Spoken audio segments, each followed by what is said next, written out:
you're marrying for tomorrow. You're marrying with the vision in mind and not just for today, and because you feel lonely today, because you feel alone, because the pressures of social media and the pressures of our own time clock.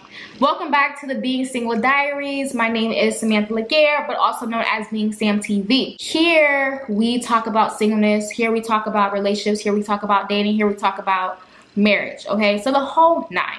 For a while, I kind of steered away from discussions about relationships and marriage simply because of the fact that that was not my season. And so I kind of put in my mind that, you know, when I get there, I will, you know, do the talks, or when I get there, I will do the study. But God has been putting on my heart, like, look, you're not going to wait till you get into it. You're going to do your due diligence. You're going to do the studies now. You're going to read the books now. You're going to read my word about it now. You're going to figure out my design for, you know, such relationships and such statuses now. Okay. So as I am learning about all of this, my goal is to share it with you all, so that you can be inspired, uplifted, and find a friend in me. Okay. I know I've spoken this before, but I'm like, look, let me document this season, because obviously it's a season. It's not going to last forever. But before I get into that next season, or enter that chapter of marriage, because I want to know, like, where was my mindset at? You know, where are my thoughts at? And disclaimer, these are just my opinions. These are my thoughts. Don't take it as law, okay? But also understand that I may think like this right now, and 2 months from now, I may say something different. And that's why, you know, I find beauty in the journey. I find beauty in the journey of life, because your opinions evolve. You grow in knowledge, you grow in understanding. And so I may say something and I might not have total understanding about it, but you know, as I continue to do my research, as I continue to do my study, I will grow in that area, and obviously I will come back and share with you all. So anyways, the topic for today is marrying for tomorrow and not today. Okay, so where does this topic even come from? I've always believed that people don't do relationships right. I believe people don't date correctly. Their potential spouses are not vetted correctly. That's what it is. They're not vetted correctly, and it's not, I don't put fault on anybody. I believe that we're not taught how to date. We just mimic what we see on TV, what we've read, what we've witnessed, what we've experienced. And oftentimes these experiences, what we've been exposed to, has not been correct. It's been very worldly, been very perverted. And so a lot of us are tackling, I don't want to use the word tackling, but a lot of us are stepping into the dating realm with a perverted idea of what that actually looks like, with perverted expectations. And so marrying for tomorrow and not today, what that means. So, I don't know if you guys know this, but I am a law student and I'm currently working at a family law firm.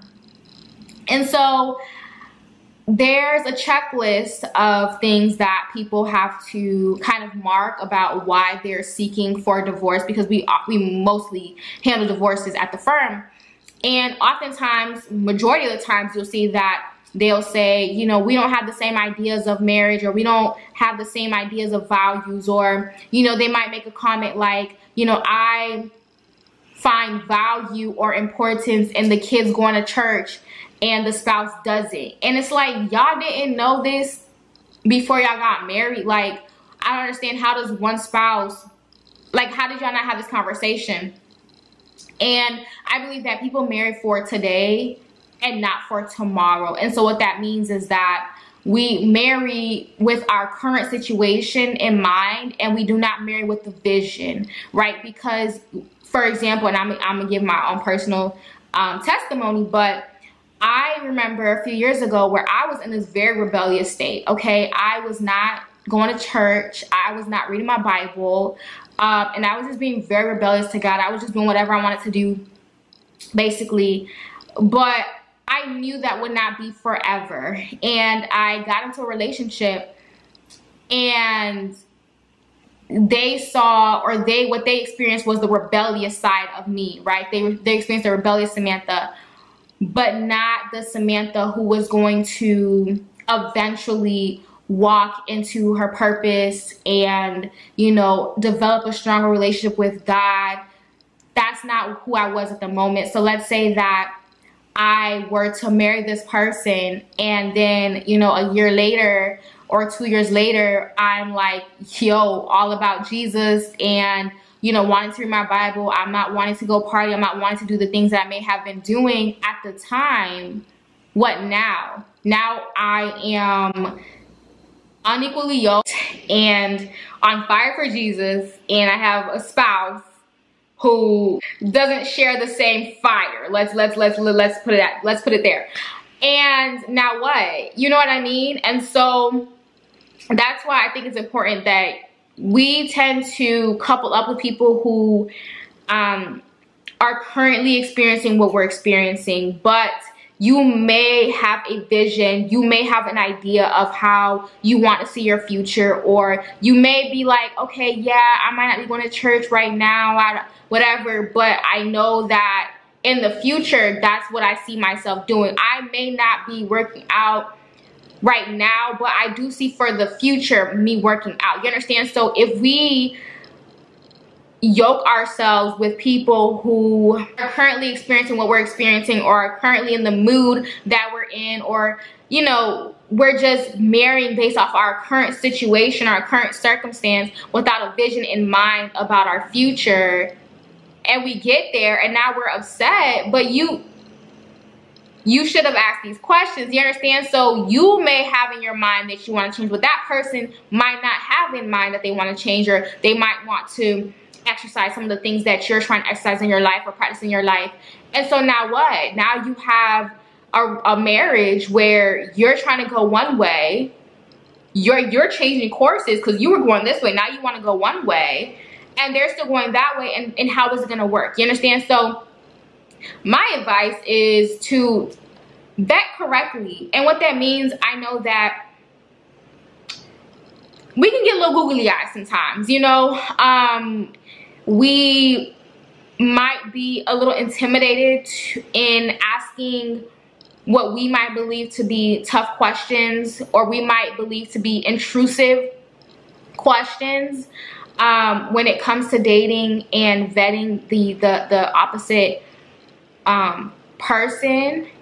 But it's necessary. Like, you got to understand that this is the person that you might potentially be with for the rest of your life. And even if you guys don't decide to be with each other for the rest of your life, you guys might finish a few months with each other. I would rather I know up front if this is gonna potentially work out or not, than to invest my time, myself, my resources into something for 6 months down the line, and now I want to ask certain questions, and then now I'm heartbroken.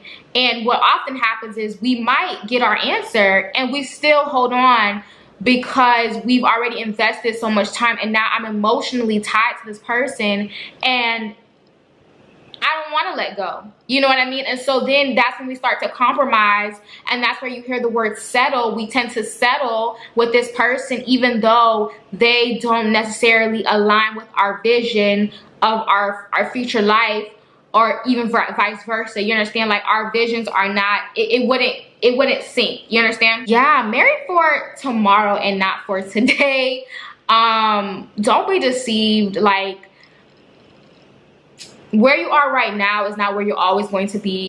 I think that you should ask the person. I think that's why most times on dates we often ask the question, you know, where do you see yourself in 5 years? Be transparent about where you are in life, but also be transparent about where you see yourself, what you see yourself doing, because you want to make sure that that person is up for that. I know that It might not make sense for other people because people are going to see your current situation, your current circumstance, and say you're out of your mind. You understand? But you know the vision that God has given you. You know the vision that's in your heart, and it might not be fully manifested, but you're working towards it. And it's one thing to have a vision, it's one thing to have an imagination, don't get me, or a dream, okay? Because a dream is just like, that's a dream, that's a fairy tale.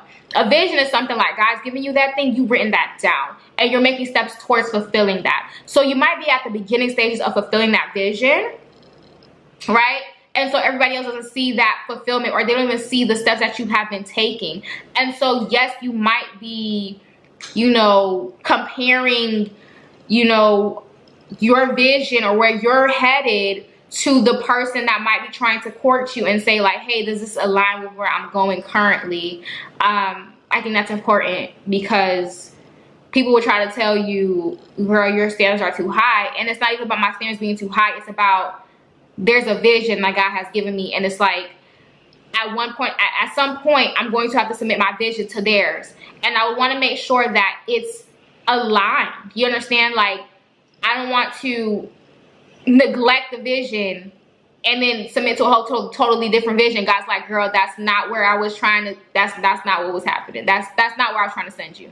That wasn't the vision that I wanted you to yoke yourself to. You understand? So that's why I think it's important to have a vision for your life and match it up with what the person is telling you, what the person is doing. And that's what they're telling you, okay? Because actions speak louder than words. And like I said, you have a vision that you're taking steps into seeing it be fulfilled. You understand? So again, different than imagination, different than just a dream. Now, you cannot be saying, I want a 6-figure man, etc., and you don't have a vision for that type of life, or you don't even have a vision about how you're gonna be, able to manage finances, and you're not making steps towards that, but you're just saying these things because you see these things. You understand? Like, that's totally different. Don't just see things on social media and say, yeah, I want a man who's gonna fly me out and do all this stuff, whatever. And if that person can't do that right now, you're saying, no, that's not what I'm saying. You understand that? That's not what I'm saying. I'm talking about a vision. I'm talking about alignment. And so the people that know, they know, okay? We're not talking, surface level things right here. We're talking about deep things. We're talking about spiritual things.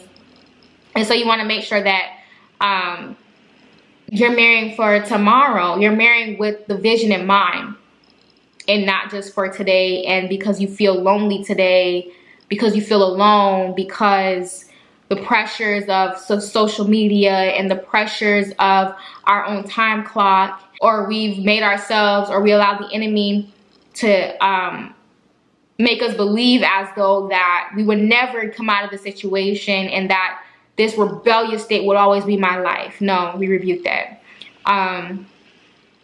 So yeah, so that's what today's video is about. Marrying for tomorrow and not for today. I hope that you guys learned something today.